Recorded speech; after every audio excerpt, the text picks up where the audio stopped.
श्री शिवाय नमस्तुभ्यम। स्वागत है आपका हमारे चैनल शंकरा शिवयुग पर। मित्रों, सीहोर में चल रही श्री महाशिवरात्रि शिव महापुराण की कथा का आज 7वां और अंतिम दिन था। किसी कारणवश अगर आप आज की कथा नहीं सुन पाए तो हम आपके लिए लेकर आए हैं कथा की विशेष जानकारी और उपाय। आज की कथा में गुरुजी ने कहा कि कथा में आप 3 घंटा 4 घंटा बैठे हैं उससे कोई फर्क नहीं पड़ता। फर्क जब पड़ता है कितनी देर आपका मन भगवान में लगा। मूल वो है, परमात्मा से कितनी देर लगन आपने लगाई महत्व रखता है। कथा में सिर्फ बैठे रहने से कोई महत्व नहीं। गुरुजी ने कहा कि जीवन में प्रयास करिए कि आप किसी के काम आ सकें, किसी की मदद कर सकें, तभी आपका जीवन सार्थक है, अन्यथा नहीं। आज की कथा में गुरुजी ने कहा कि चिंता और चिता में ये अंतर है कि चिता मनुष्य को एक बार जलाती है और चिंता जीवन भर जलाती रहती है। चिंता कहती है कि अगर इंसान शिव की भक्ति करता है और सब कुछ उनके ऊपर छोड़ देता है तो मैं उसको नहीं सताती हूँ, नहीं जलाती हूँ।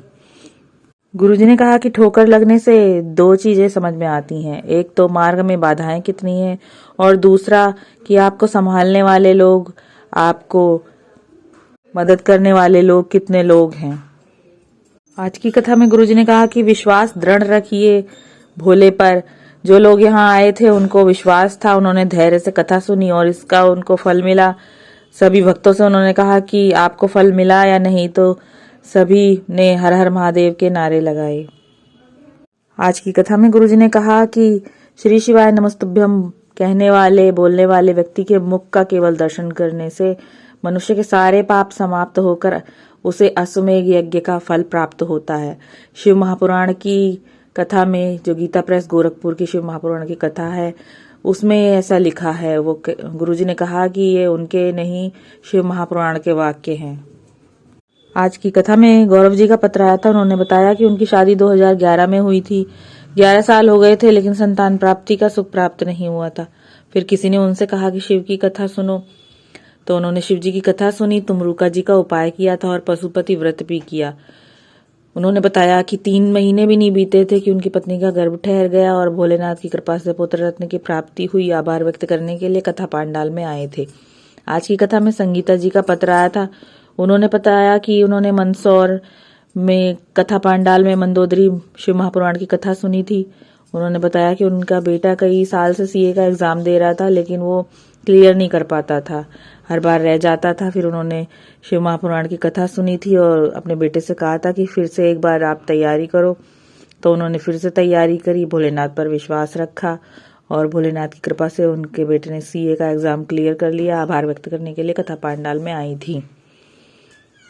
आज की कथा में गुरुजी ने अशोक सुंदरी माता के बारे में बताते हुए कहा कि उनके माता पिता ने जहां उनसे कहा विवाह करने के लिए, उन्होंने उनकी सहमति जानते हुए वहीं पर विवाह कर लिया।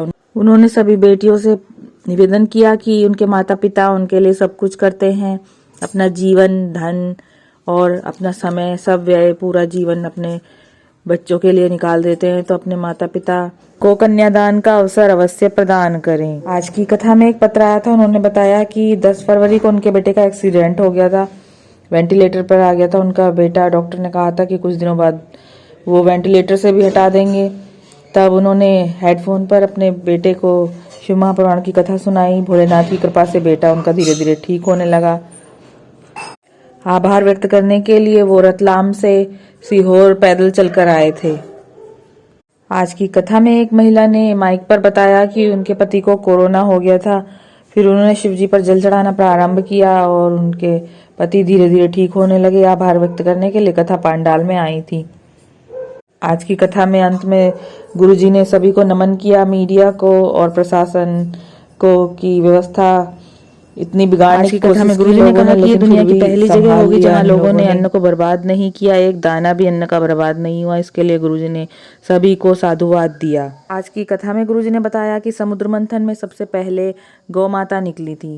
गौ माता इतनी पूजनीय है, लेकिन गुरुजी ने कहा कि आज गौ माता की स्थिति देख के उनको बहुत दया आती है। उन्होंने सभी से कहा कि अपने जीवन में वो संकल्प लें कि वो भले ही कुछ नहीं कर पा रहे हैं लेकिन एक काम करें, खाने पीने का जो भी सामान है पॉलीथीन में ना डालें।